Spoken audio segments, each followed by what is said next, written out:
चलिए आज हम करते हैं क्लास 7th मैथ्स का chapter the triangle and its properties का एक्सरसाइज 6.5 का क्वेश्चन नंबर 7। बहुत इजी क्वेश्चन है, बड़े आराम से समझ में आएगा, बस ध्यान से देखना है। क्वेश्चन में हमसे कहा गया है कि एक रेक्टेंगल है, हमने रेक्टेंगल के पेरीमीटर को फाइंड आउट करना है। रेक्टेंगल के एक साइड का लेंथ हमें गिवन है 40 सेंटीमीटर एंड एक डायगोनल भी हमें गिवन है 41 सेंटीमीटर। ठीक है, तो देखिए बना लेते हैं हम एक रेक्टेंगल। ये बना लिया हमने rectangle A B C D, तो ये बन गया हमारा rectangle A B C D. मान लेते हैं कि इसका जो एक साइड है, हमें गिवन है, उसका लेंथ हमारे पास में 40 सेंटीमीटर है।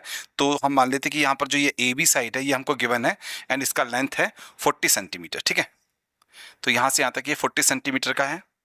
अब देखिए हमें इस रेक्टेंगल का एक डायगोनल भी गिवन है, तो एक डायगोनल बना लेते हैं, ये वाला डायगोनल बना लेते हैं ए सी। डायगोनल का लेंथ हमें गिवन है 41 सेंटीमीटर, डायगोनल का लेंथ हमें गिवन है 41 सेंटीमीटर।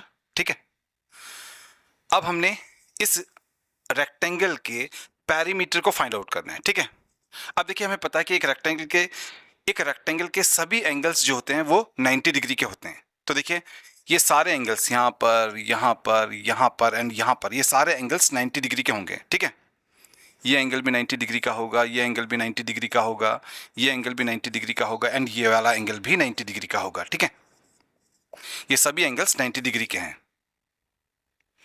अब देखिए हमें ये ट्राइंगल दिखाई दे रहा है, इसमें एक एंगल यहाँ पर 90 डिग्री का है, तो ये एक राइट ट्राइंगल है। ठीक है, तो हम इस वाले ट्राइंगल को लेंगे, हम राइट ट्राइंगल एबीसी को लेंगे। ठीक है, तो लिखते हैं इन राइट ट्राइंगल एबीसी। हमने राइट ट्राइंगल एबीसी ले लिया जिसमें एंगल बी जो है वो 90 डिग्री का है ना, एंगल बी यहाँ पर जो है वो 90 डिग्री का है।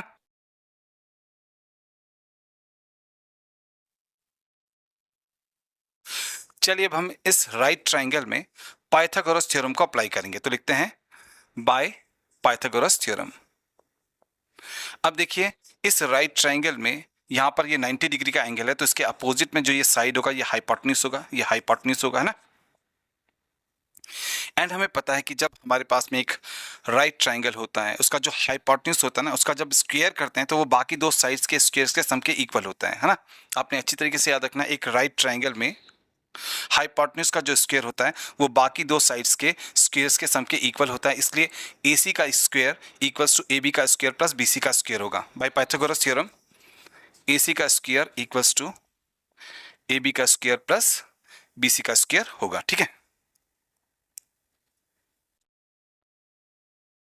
अब देखिए हमें AC का लेंथ गिवन है 41 सेंटीमीटर, तो AC की जगह पर आएगा 41 सेंटीमीटर। ठीक है, इस पर स्क्वायर लगा हुआ है तो स्क्वायर लगा लेते हैं। अब देखिए यहाँ पर हमारे पास में है AB का स्क्वायर, AB का लेंथ हमें गिवन है 40 सेंटीमीटर, तो AB की जगह पर आएगा 40 सेंटीमीटर। इस पर स्क्वायर है तो स्क्वायर लगा लेते हैं। फिर यहाँ पर हमारे पास में है BC का स्क्वायर, अभी हमने BC को फाइंड आउट करना है। ठीक है, चलिए अब हम आगे सॉल्व करते हैं क्वेश्चन को। अब 41 का जो स्क्वायर होता है वो होता है 1681, यानी कि 1681 41 का स्क्वायर। ठीक है, एंड सेंटीमीटर का स्क्वायर हो जाएगा सेंटीमीटर स्क्वायर। अब यहाँ पर आते हैं, 40 सेंटीमीटर का स्क्वायर हो जाएगा, 40 का स्क्वायर हो जाएगा 1600 एंड सेंटीमीटर का स्क्वायर हो जाएगा सेंटीमीटर स्क्वायर। फिर प्लस में BC का स्क्वायर तो है ही है ना।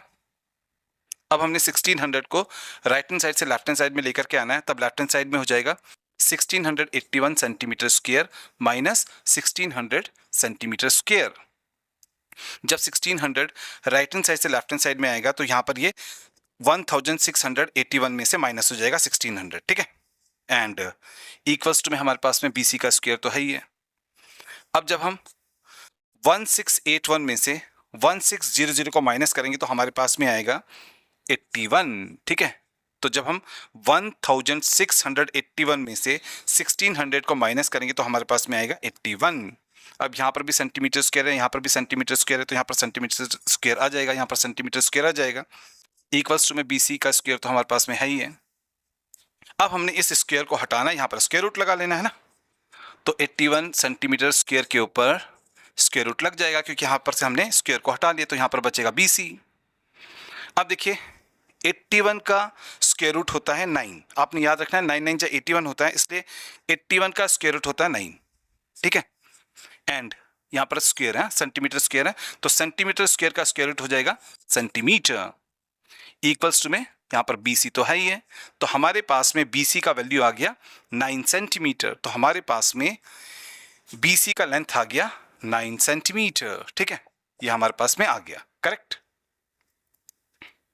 अब देखिए हमने इस रेक्टेंगल के पेरीमीटर को फाइंड आउट करना है। एंड आपको पता ही है कि जो पेरीमीटर ऑफ रेक्टेंगल होता है,